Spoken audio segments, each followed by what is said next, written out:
The cabin walls let in more cold than they kept out. Sarah's fingers moved across torn fabric, needle-piercing thread through cloth that had been mended so many times there was barely anything left to save. She'd been working since dawn, and the light was already fading. Her back ached, her eyes burned, but she couldn't stop, because stopping meant admitting there wasn't enough work to keep them alive through winter. A cough erupted from the back room, wet and rattling like stones in a bucket. Sarah set down her sewing and stood, her body protesting every movement. She was 22 but felt ancient. Poverty had a way of aging you faster than time ever could. Her mother lay on a cot that sagged in the middle, covered by quilts that offered more sentiment than warmth. Elizabeth's face had hollowed out over the past months, her cheeks sunken, her lips cracked and pale.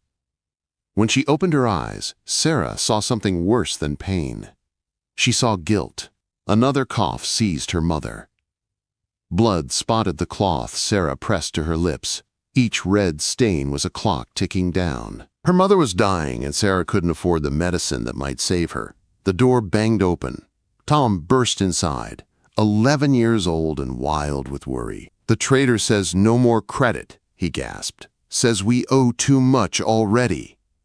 Sarah's chest tightened, but she kept her face calm. Tom didn't need to see her panic. After he left to wash up, she unwrapped the bundle he'd brought.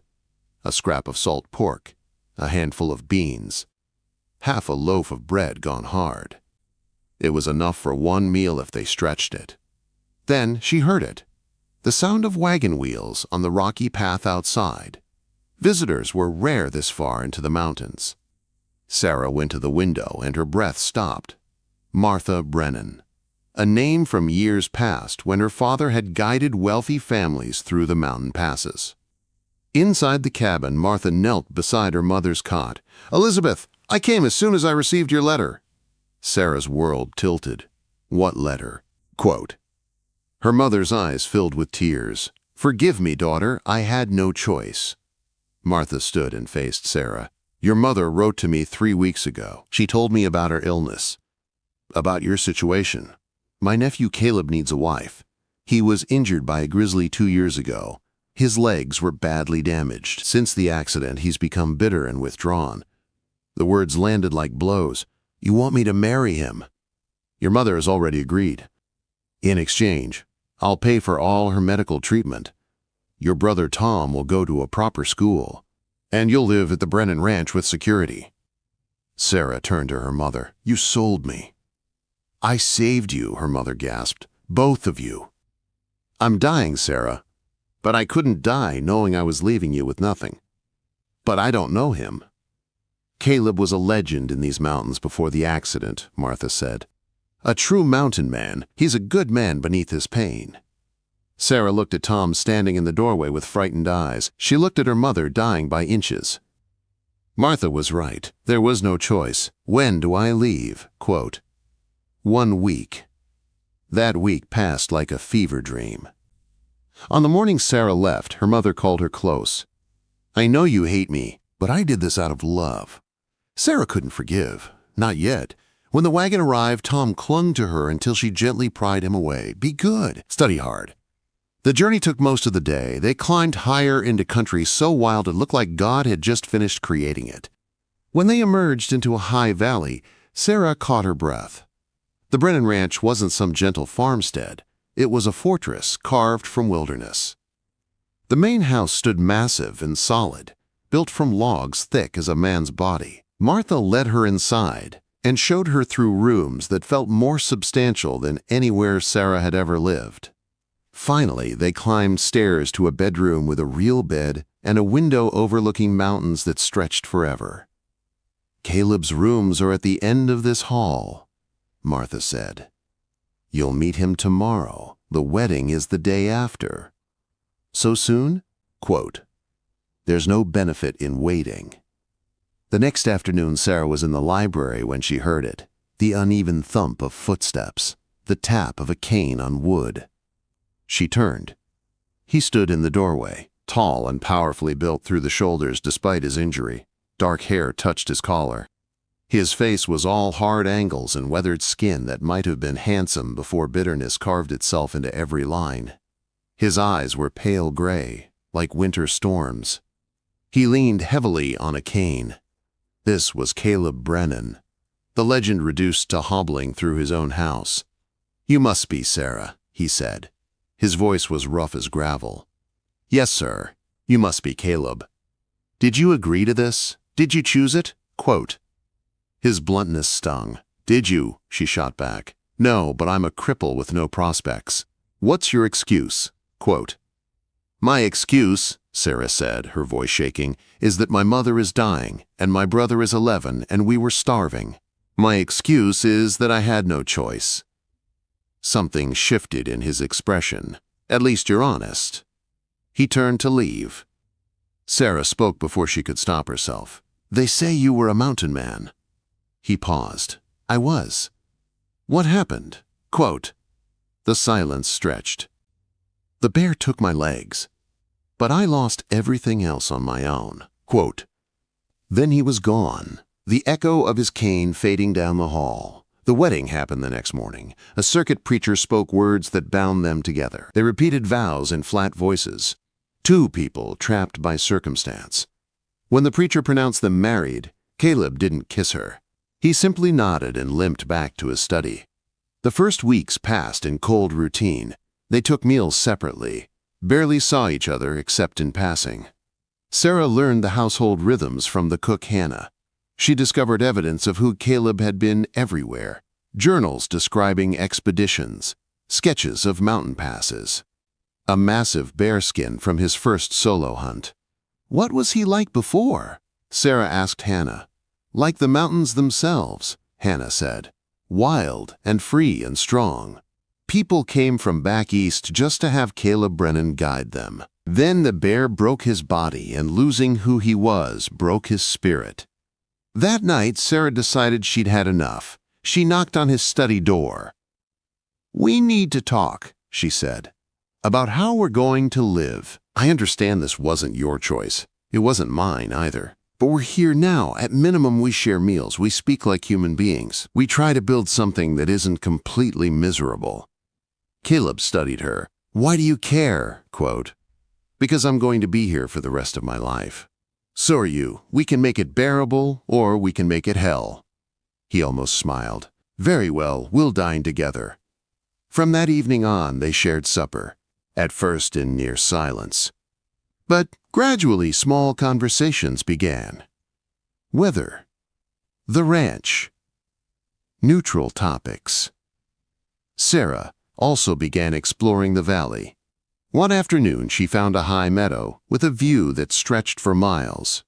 When she returned, Caleb was on the porch. "Where did you go?" Quote. "The high meadow. It's beautiful." His expression went distant. "I used to go there, to think." Quote. Sarah sat on the porch steps. "Tell me about it." "About the mountains." He was silent so long she thought he'd refuse. Then he began to speak. About his first expedition at 15.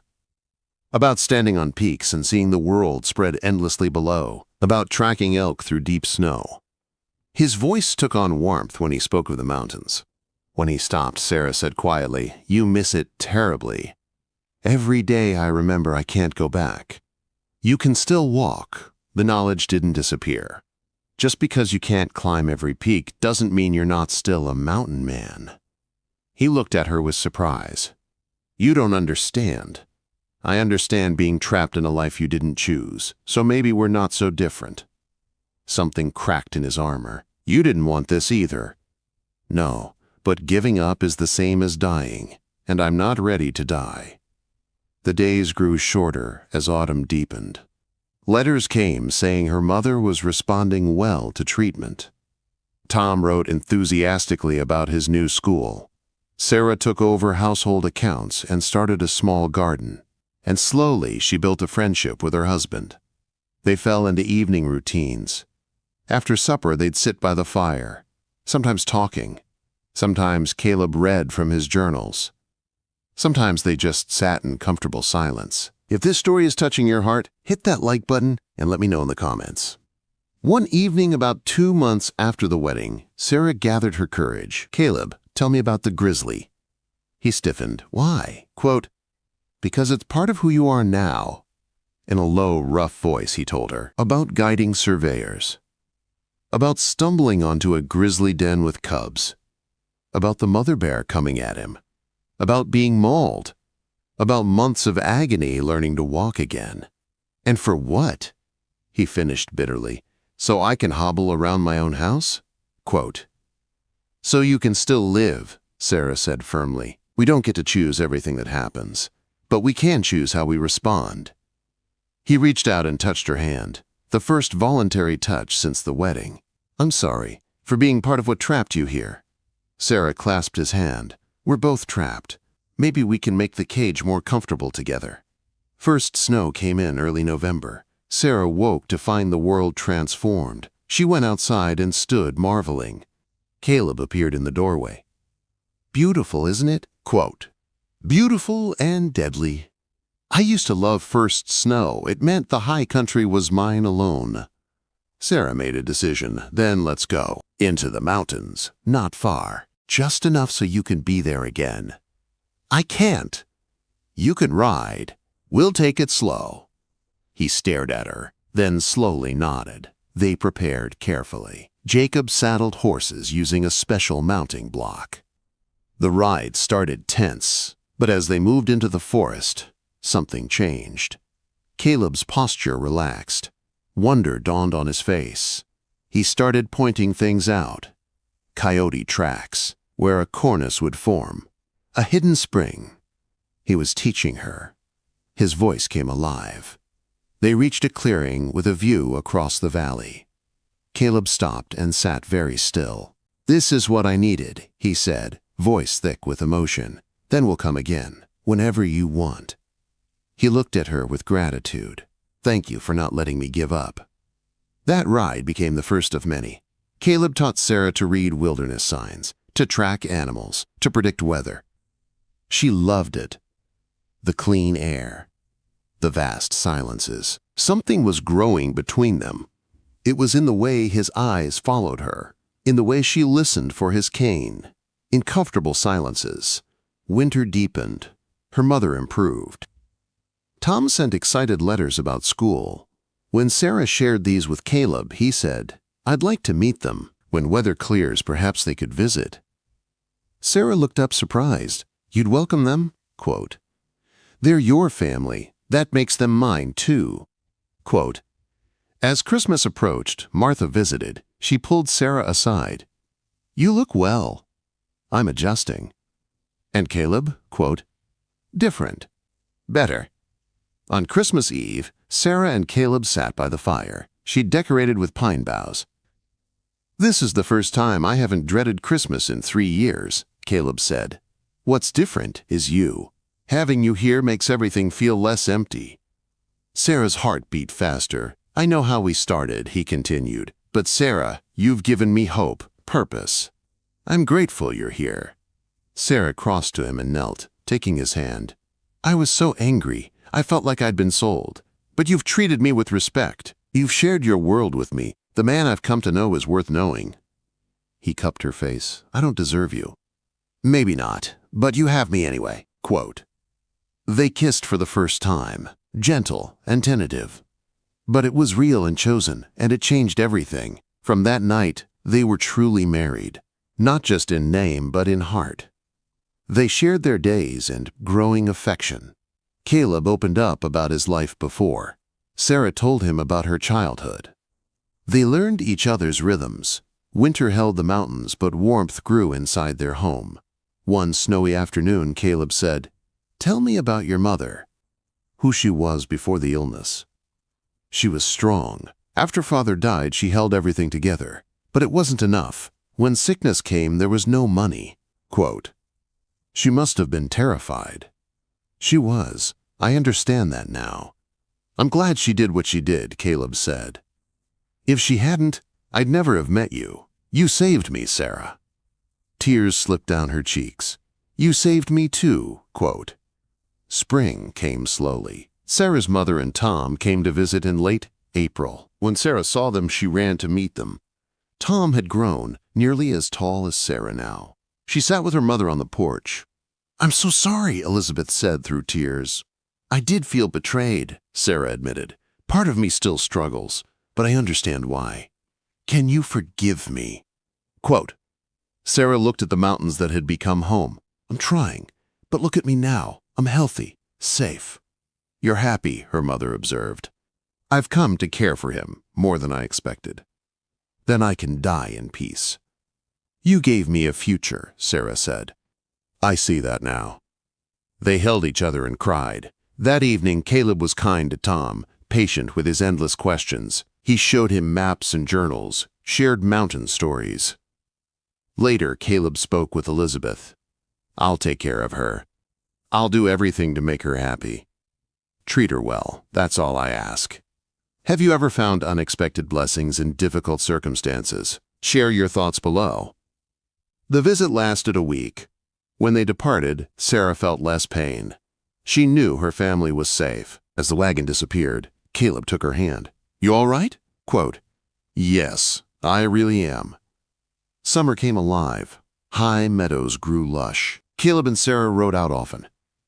Sarah had become a confident rider. Caleb was stronger than he'd been in years. He would never be what he was before, but he'd found a new way to be in the mountains. One afternoon, they rode to a high ridge overlooking the valley. You can see why I never wanted to leave, Caleb said. You're still a mountain man. Your body changed, but your heart didn't. He looked at her with such love. How did I get so lucky? Quote, You didn't get lucky. You got stuck with a woman forced to marry you, but we made something good. We made something extraordinary. He dismounted and helped Sarah down. They stood together, wind whipping around them. Caleb took both her hands. Sarah, I know how we started, but if I could choose freely from all the women in the world, I would still choose you. I love you, not because I have to, but because you're strong and kind and brave. Because you saved me. Because you make every day worth living. Quote, Tears streamed down Sarah's face. I love you too. I didn't want to. I fought against it. But I love you with everything I am. They kissed there on the mountain. Two people forced together who chose to love. That summer they became a true partnership. Sarah took on more ranch responsibility. Workers came to respect her as a capable leader. Tom stayed for 6 weeks. Caleb taught him to ride, to track, to read mountains. One evening, Caleb pulled Sarah aside. Tom is bright. When he finishes school, I'd like to send him to university back east. He should have the best education. That's incredibly generous. He's family. Why wouldn't I help him? Quote, In fall, Sarah discovered she was pregnant. She told Caleb one evening. He stared at her, then tears rolled down his cheeks. A baby? We're going to have a baby? Quote, Are you happy? Quote, I never thought I'd have this. A wife who loves me, a child, a family. I thought the bear took that forever. He held her like she was the most precious thing in the world. Their son was born in late February during a blizzard. When Caleb finally heard the baby's cry, he burst through the door. Meet your son, Sarah said. Caleb looked down at the tiny face and something inside him broke open. He's perfect. They named him Benjamin after Caleb's father. As Caleb held his son, he looked at Sarah with wonder.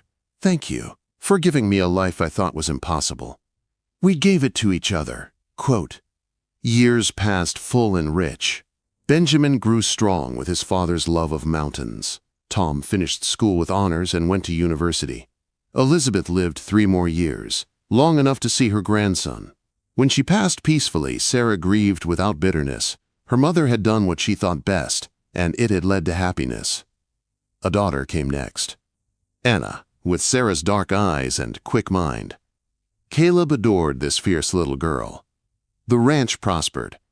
Caleb became known throughout the territory as fair and shrewd, but more, he was known as the mountain man who'd come back from despair, who'd found a way to live fully. One autumn afternoon, nearly 8 years after their marriage, Sarah and Caleb rode to that same ridge with Benjamin, now 7.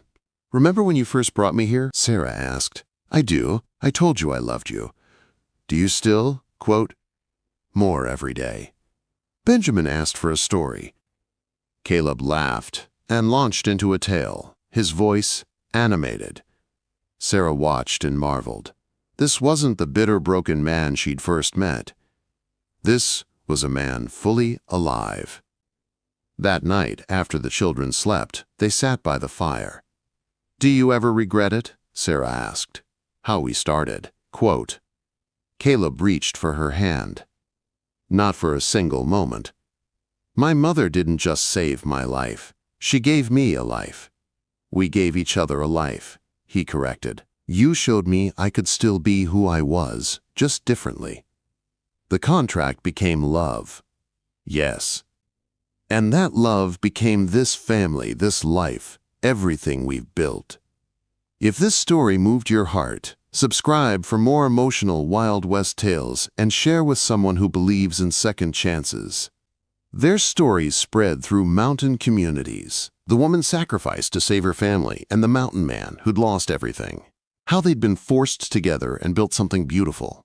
People called it remarkable, but they knew the truth. It hadn't been magic. It had been hard work, daily choice, the decision to keep trying. Love wasn't something that happened to them. It was something they built day by day through long winters and brief summers. Years later, when Benjamin ran the ranch and Anna had married, when Tom had become a respected lawyer, Sarah and Caleb still rode to that high ridge when weather permitted. They moved slower now, both feeling the weight of years, but they still went. "Do you remember," Sarah asked one golden afternoon, "when we were strangers bound by a contract?" Quote, "I remember thinking my life was over, and I remember thinking I'd been sold. What changed?" Quote, "We did. We chose to change. We chose each other day after day until choosing became as natural as breathing." Caleb took her weathered hand. "Best choice I ever made." "Mine too." Quote, "They sat as the sun descended toward western peaks. They'd lived a good life, built something lasting from the most unlikely beginning. When people asked Sarah if she'd forgiven her mother, she always smiled. "My mother didn't give me away. She gave me a gift. She gave me a future. She gave me love. I just didn't recognize it at first." The mountains stood eternal, witnesses to their story, a story of sacrifice and redemption, of bitterness transformed to joy, of two wounded souls who healed each other. Proof that sometimes the things we're forced into become the very things that save us. As stars emerged, Caleb and Sarah made their slow way down the mountain toward home, toward the life they'd built from ashes and necessity, and stubborn refusal to give up on hope. And the mountains, ancient and wise, held them in their embrace as they always had, as they always would.